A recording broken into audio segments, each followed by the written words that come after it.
और बड़ी खबरें बताएंगे दोस्तों। एक बार फिर से यूपी के दो लड़के संसद में छाए।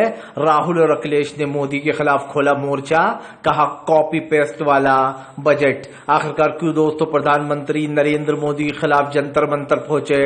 टीडीपी का भी अखिलेश ने किया विरोध, जगनमोहन रेड्डी का साथ दिया। क्यों प्रधानमंत्री नरेंद्र मोदी के ऊपर बिखर पड़े मल्लिकार्जुन खड़गे, कहा एक की प्लेट में पकोड़े दूसरे की में जलेबी। बीजेपी ने सरकार बचाओ बजट लाई है बीजेपी। और कैसे दोस्तों अब की बार बीजेपी के बजट में कांग्रेस की सारी जो मैनिफेस्टो की चीजें थी वो है, इसके ऊपर विपक्ष ने जमकर भड़ास निकाली है। तमाम मुद्दों पर करेंगे बात, बताएंगे कैसे बीजेपी की मुश्किलें बढ़ गई हैं।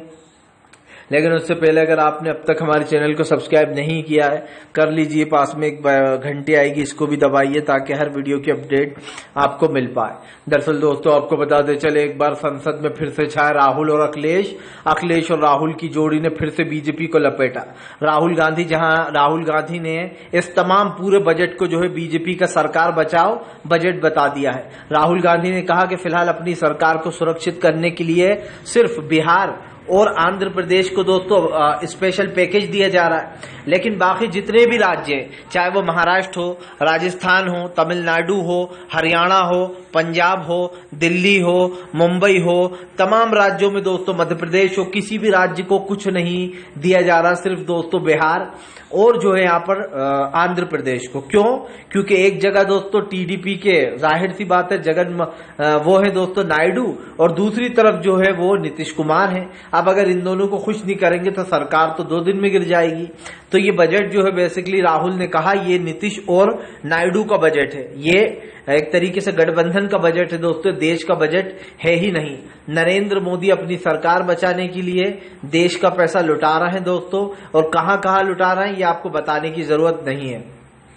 आपको क्या लगता है नीतीश और नायडू ने ऐसे ही साथ दे दिया सरकार बनाने में? बहुत सारा माल मिला है दोस्तों, बहुत सारा, जिसके बारे में हमें और आपको कुछ खबर भी नहीं है, क्योंकि बिना माल के तो ये सरकार बन ही नहीं सकती थी, और ये आप भी अच्छे से जानते हैं।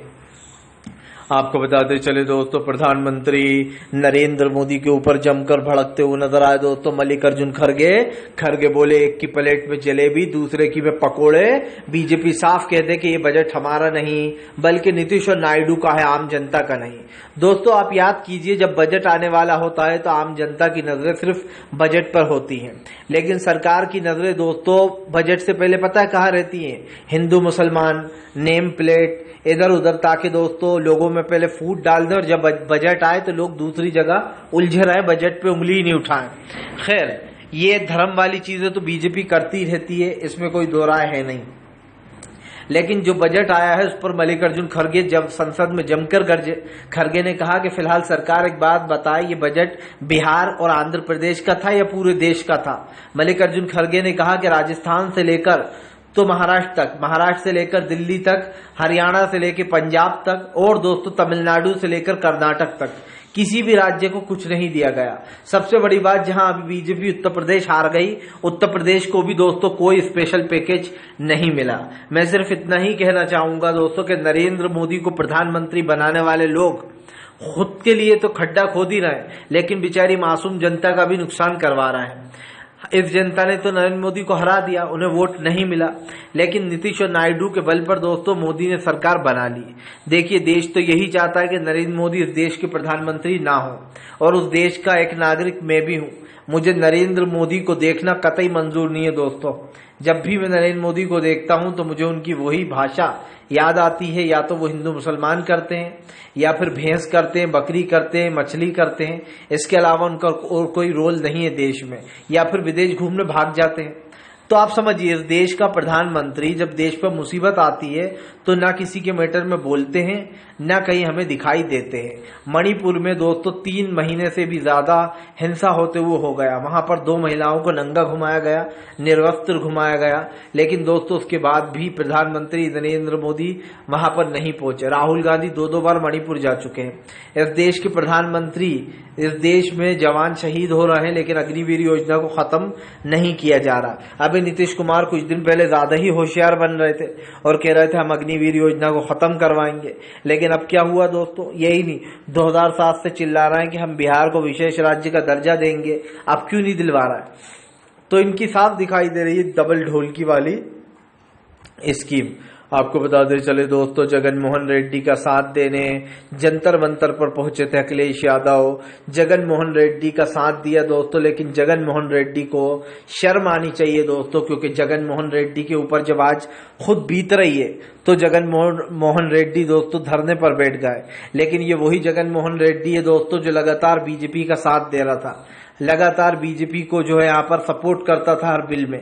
जगन मोहन रेड्डी को शर्म आना चाहिए कि अखिलेश यादव इंडिया गठबंधन का हिस्सा होकर भी जगन मोहन रेड्डी के पास पहुंच गए। हालांकि ये कहा जाता है दोस्तों, राजनीति में कोई भी मतभेद हो सकता है, लेकिन जो है यहाँ पर मनभेद नहीं। मतलब ये कहा जाता है कि कोई भी कभी भी एक हो सकते हैं, राजनीति ऐसी चीज है। लेकिन दोस्तों, जगन मोहन रेड्डी हर बिल में बीजेपी का साथ देते थे, लेकिन अब की बार उन्होंने टीडीपी ने उनको हरा दिया। और अभी हाल ही में जगन मोहन रेड्डी ने नायडू को जेल भी भेजा था बीजेपी के साथ मिलकर। तो देखा जाए तो नायडू भी खैर डबल ढोलकी हैं, आज बीजेपी की सरकार बनवा कर बैठे हैं अपना सपोर्ट देकर। चाहते तो बीजेपी से अच्छा खासा बदला लेने का समय था उनके पास। दूसरी बात कि दोस्तों, जगन मोहन रेड्डी का सपोर्ट करते हुए अखिलेश यादव ने कहा कि जो ये दर्द भुगत रहा है वो मैं समझ सकता हूं। उत्तर प्रदेश में भी मासूम लोगों के घरों पर बुलडोजर चलता है, जब वो इंसाफ मांगने जाते हैं तो इंसाफ नहीं मिल पाता। अखिलेश ने कहा कि हमारे कई कार्यकर्ता गरीब कार्यकर्ताओं के घरों पर बुलडोजर चला है। दरअसल जगन मोहन रेड्डी इसलिए जंतर मंतर पर दोस्तों विरोध प्रदर्शन कर रहे थे क्योंकि उनके जो सहयोगी हैं, यानी कि जो उनके सपोर्टर हैं, उन लोगों के घरों पर बुलडोजर चलवाए जा रहा है। और खुद जगन मोहन रेड्डी का ऑफिस भी तोड़वा दिया नायडू ने। तो इस वजह से वो धरने पर बैठे थे अपने स्टाफ के लिए। लेकिन इसी को लेकर अखिलेश ने सपोर्ट किया और कहा कि ये उत्तर प्रदेश जैसी स्थिति बन गई है, उत्तर प्रदेश में भी मासूम लोगों के घरों पर बुलडोजर चलाया जाता है और जनता ने वहां हरा दिया। सिर्फ हमारे पहले 3 सांसद थे, आज हमारे लोकसभा में सबसे ज्यादा सांसद हैं उत्तर प्रदेश में।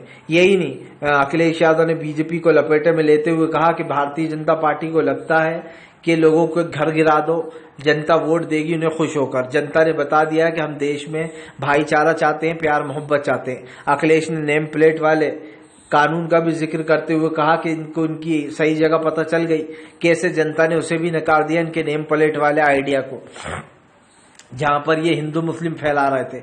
अखिलेश ने कहा उत्तर प्रदेश में भी खैर सरकार तो एक कदम और भी आगे है। उन्होंने कहा झूठे इनकाउंटर करवाना, पुलिस कस्टडी में लोगों को मारना।